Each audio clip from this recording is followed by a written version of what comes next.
this flipped around so that I can talk to you. Hey guys, I'm Amy Atchley here, and I've been asked by several friends to give a tour of our coop. My husband built it, and we tried to design something that was going to be as simple as possible to maintain and to make our chickens happy and everything else. Here's some of our girls. Everyone's kind of free-ranging around today. See them? I don't know where they all are. We've got a bunch running around here. So let me see this. Okay. Let me come on out here and I'll give you a little tour. Our main chicken coop, let me flip this around now so that you can see. Here we go. This is our main coop. We have an electric fence around it, which I love. It's from Premier One.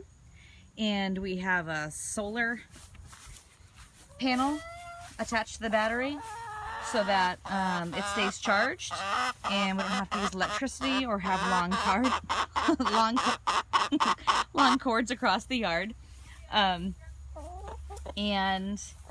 The fence, we open it up a lot during the day to let them free range, but at night we definitely keep it locked up and it keeps them safe. Here is our coop. I think it's roughly 8 by 8 inside. We went with a more A-frame structure, so it would be a little bit less materials and more wind friendly. Let me show you what we got going on inside here first.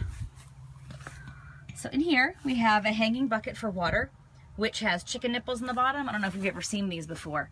They are the best. They just tap those and drink out of them, and we don't have to deal with poopy water, dirty water, none of that nonsense. We can fill it up every few days. It's way less maintenance. We have a number of roosts in here for all the chickens, more than ample roost space. And then the nesting boxes back there. My husband actually blocked a bunch of them off because some of the younger chickens were trying to sleep in them. And the funny part is, of course, no matter what everybody tells you, everyone says that you should have, I don't know, what is it, a nesting box for every 2 to 4 chickens or something like that. No matter what we do, they pretty much all lay in 2 boxes and pile on top of each other even at the same time, so they're crazy. We had experimented with a couple little lower nesting boxes down there in those 5-gallon buckets, but no one has really used them. And then there's our feeder over there. Now what we did there was took some PVC pipe, cut holes in it for the feeding area, and this pipe runs outside and can be filled from the outside, so it holds a lot more food and we don't have to come inside every time we want to feed them. It makes everything really, really streamlined.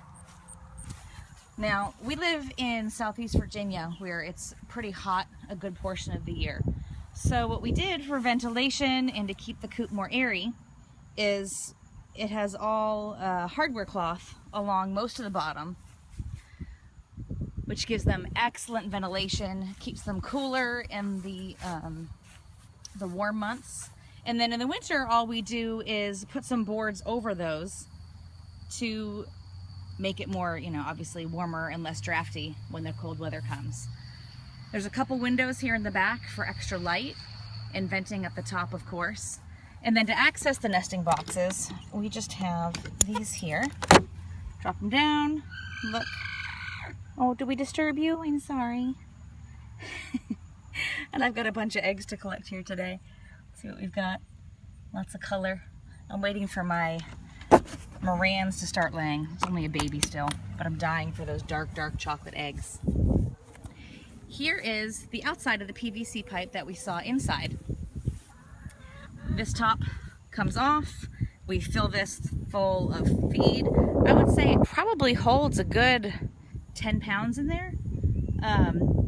If we were to do this again, we would use an even wider pipe on the outside so that it would hold more, because it's just obviously less filling time for us. So anything that makes it more convenient is a win in our book. Now, what you may have noticed about our coop is that we built it, this is just an extra little shelter to give them shade and protection from the hawks that fly around here every now and then. What you may have noticed about our coop is that it's open bottom. So we really designed this tractor style so that it could be moved across the yard, and which also prevents us from having to clean it. You know, I've read about the deep litter method, and there's people who have concrete in the bottom, and you got to wash it out and hose it and spend all this time cleaning the coop, which to me is just gross and not time I ever want to spend. So what we did was, I say we, I helped with the ideas, but let's I mean, be serious. My husband did most of the work.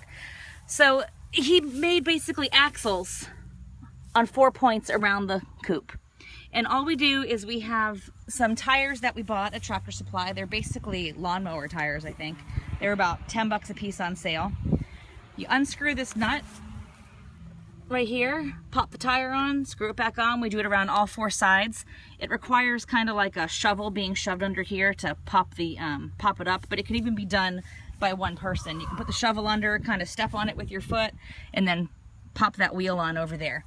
You put the 4 wheels on, and then we have hooks like this, 2 on this side and 2 on the other side. So depending which way we want to pull it, we can hook that up to our tractor, which is just a John Deere mower. My husband insists on calling it a tractor.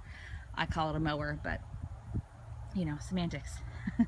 And we just pull this whole thing over. So you can see, like, we have one more spot left in the yard. So this weekend it will get moved just to that spot there. That pole there is the edge of our property. We only have an acre, but we make this work. We have about, I don't know, we have babies right now, so probably 30 chickens right now. And this whole strip back there, back here, is where we keep the chickens. From here to the garden. It gives us about, I would say we have about 6 sections where we can place them. And so it's a 6-week cycle. And they fertilize the yard.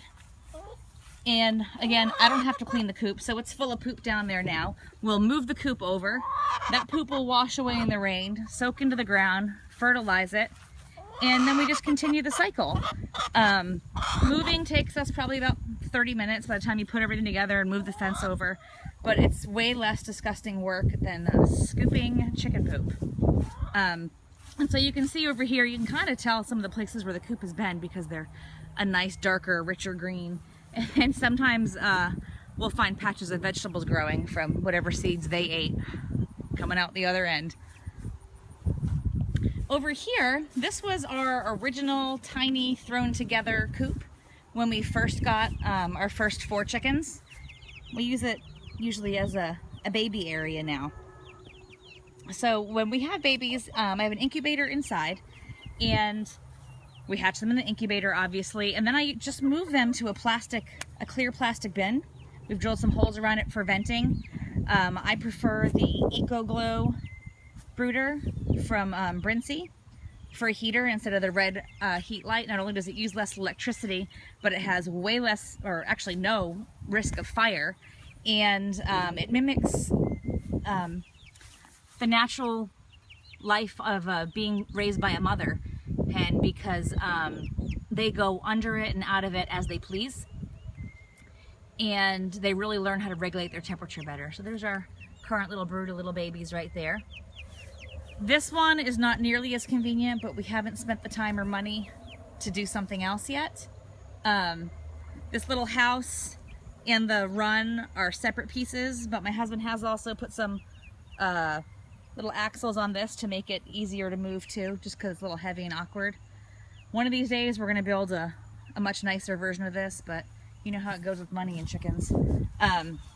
So this one is just a very simple little house.